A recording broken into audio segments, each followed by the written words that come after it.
So guys अभी आप देख सकते हो कि यहाँ पे ये जो बड्स है Realme का टेक लाइफ T100 यहाँ पे बिल्कुल प्रॉपरली कनेक्टेड है। बट इन द केस अगर ये डिसकनेक्ट हो जाता है, हम कभी कभार कॉल कर रहे होते हैं, म्यूजिक सुन रहे होते हैं, या फिर किसी भी वजह से ये डिसकनेक्ट हो जाता है, तो भाई आप इसको कैसे ठीक कर सकते हैं इन फ्यू मिनट्स आप कह सकते हैं। अब नॉर्मल दोस्तों एक दो बार डिस्कनेक्ट होता है तो हम फिर से कनेक्ट कर लेते हैं तो कोई दिक्कत नहीं आती, लेकिन जब ज़्यादातर होने लगता है, जैसे इंपॉर्टेंट कॉल्स हैं या फिर कोई फेवरेट सॉन्ग आप सुन रहे हैं, ट्रैवल कर रहे हैं, एंड उस टाइम पे आप अपने TWS जैसे बाइक वगैरह राइड कर रहे हैं, वहाँ पे फिर उसके लिए आपको रुकना पड़ता है, फिर उसको कनेक्ट करना पड़ता है, तो ये कुछ मतलब प्रॉब्लम्स क्रिएट कर सकता है। तो चलिए जानते हैं गाइस कि क्यों ये प्रॉब्लम आखिर क्रिएट होती है। वीडियो में गाइस आगे बढ़ने से पहले बता दूं तो मेरा नाम है सनी एंड आप देख रहे हैं बूटेक 0.1। इस चैनल पे गाइस ऐसी वीडियोज आती हैं जिनसे कुछ ना कुछ आपको ज़रूर सीखने को मिलता है, तो आप इस चैनल को सब्सक्राइब कर सकते हैं। सो गाइस सबसे पहले हम सॉल्यूशन के बारे में जान लेते हैं। तो पहला सॉल्यूशन जो मैं मेजरली यूज़ करता हूँ वो है कि आप आपका जो मतलब यहाँ पे ये पेयर हो चुका है, आप यहाँ पे एरो पे क्लिक करके यहाँ पे अनपेयर का ऑप्शन मिलेगा, तो भाई आप यहाँ से अनपेयर कर लो। ठीक, अनपेयर हो जाएगा। देन उसके बाद आप एक बार ही यहाँ पे आप देख सकते हो कि गूगल का फास्ट पेयर है, इसलिए यहाँ पे फिर से ये मतलब कनेक्टिविटी के लिए कह रहा है, तो अभी हम यहाँ से नहीं करेंगे। एक बार ही दोस्तों यहाँ पे ब्लूटूथ को हम ऑफ़ करेंगे। ठीक, ऑफ़ करेंगे। फिर भी यहाँ पे हो सकता है गूगल का फास्ट पेयर है, विदाउट ब्लूटूथ के भी कनेक्ट हो जाता है कभी कभार। कनेक्ट नहीं हो जाएगा मतलब आपके पास यहाँ पे एक टॉगल करके आएगा, तो आपको यहाँ पे कनेक्ट करने के लिए ऑप्शन आता है। चलिए हम यहाँ से फिर से ऑन करते हैं। देन उसके बाद आपको भी यही सेम प्रोसीजर करना है, यानी कि इसी से भाई आपको वो करना है।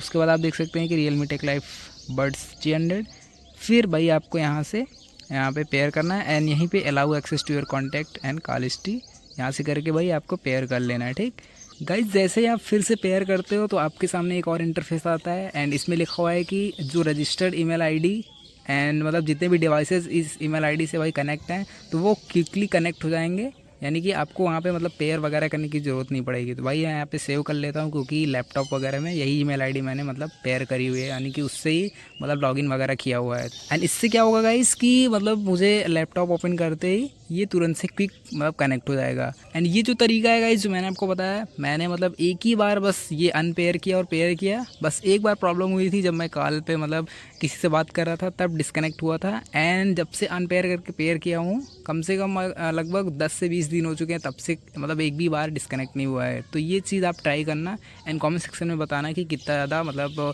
बेनिफिशियल रहा है आपके लिए। एंड जो दूसरा तरीका है इसका वो है कि आप अनपेयर कर लो। ठीक, अभी यहाँ से अनपेयर कर लो, उसके बाद अपने फ़ोन को शट डाउन पे डाल दो या फिर रीस्टार्ट करो, कुछ भी मतलब एक बार बंद होके चालू होना चाहिए, तो आप फिर से कनेक्ट करो। एकदम 100% श्योर कि आपका जो TWS है वो बार बार फिर डिस्कनेक्ट नहीं होगा। ठीक, मतलब जो लगातार डिस्कनेक्ट हो रहा है तो वो फिर ऐसा मतलब कोई प्रॉब्लम नहीं होगी। अब भाई इसके मतलब पीछे का रीज़न क्या है, चलिए जान लेते हैं। सोल्यूशन तो मैंने बता दिया आपको, आप ट्राई ज़रूर कीजिएगा। तो गाइस सबसे पहली चीज़ कि जितने भी सस्ते फ़ोन होते हैं उनमें यही मतलब प्रॉब्लम देखने के लिए मिलती है, यानी कि आपका फ़ोन अगर 7-8 हज़ार रुपये 10,000 रुपये तक है, किसी मतलब सस्ती कंपनी का आप कह सकते हो कि सस्ता मॉडल उसका अगर आपके पास है, तो भाई इतने सारे सेंसर्स में चीप क्वालिटी के लगे होते हैं सेंसर्स। आपने वाईफाई ऑन कर रखा है, नेटवर्क ऑन कर रखा है या फिर हॉटस्पॉट ऑन कर रखा है, उसी के साथ मतलब बहुत सारे सेंसर्स आपने ऑन कर रखे हुए हैं, तो वहाँ पे क्या होता है कि भाई किसी न किसी मतलब पार्ट पे वो पड़ता है। अब इसमें क्या है कि लगभग मुझे जहाँ तक लगता है कि ब्लूटूथ का वर्जन 5.2 है एंड आपकी डिवाइस में अगर 5 का मतलब सपोर्ट है वर्जन, तो वहाँ पे दिक्कत हो सकती है। ये भी रीज़न हो सकता है। एंड जैसा कि मैंने आपको बताया कि अगर चीप क्वालिटी का आपका फ़ोन है तो भाई वहाँ पे दिक्कत हो सकती है, मुझे जहाँ तक लगता है। तो ये कुछ रहा रीज़न जहाँ तक मुझे लगता है। एंड आप जाइए, आप अपने मतलब TWS को एक बार रीसेट करिए या फिर उसको अनपेयर करिए एंड एक बार फ़ोन को अपने रिस्टार्ट करके देखिए एंड जो कुछ होता है आप कमेंट सेक्शन में आके बताइए। चलिए मिलते हैं किसी नेक्स्ट वीडियो में, तब तक के लिए बाय बाय, टेक केयर।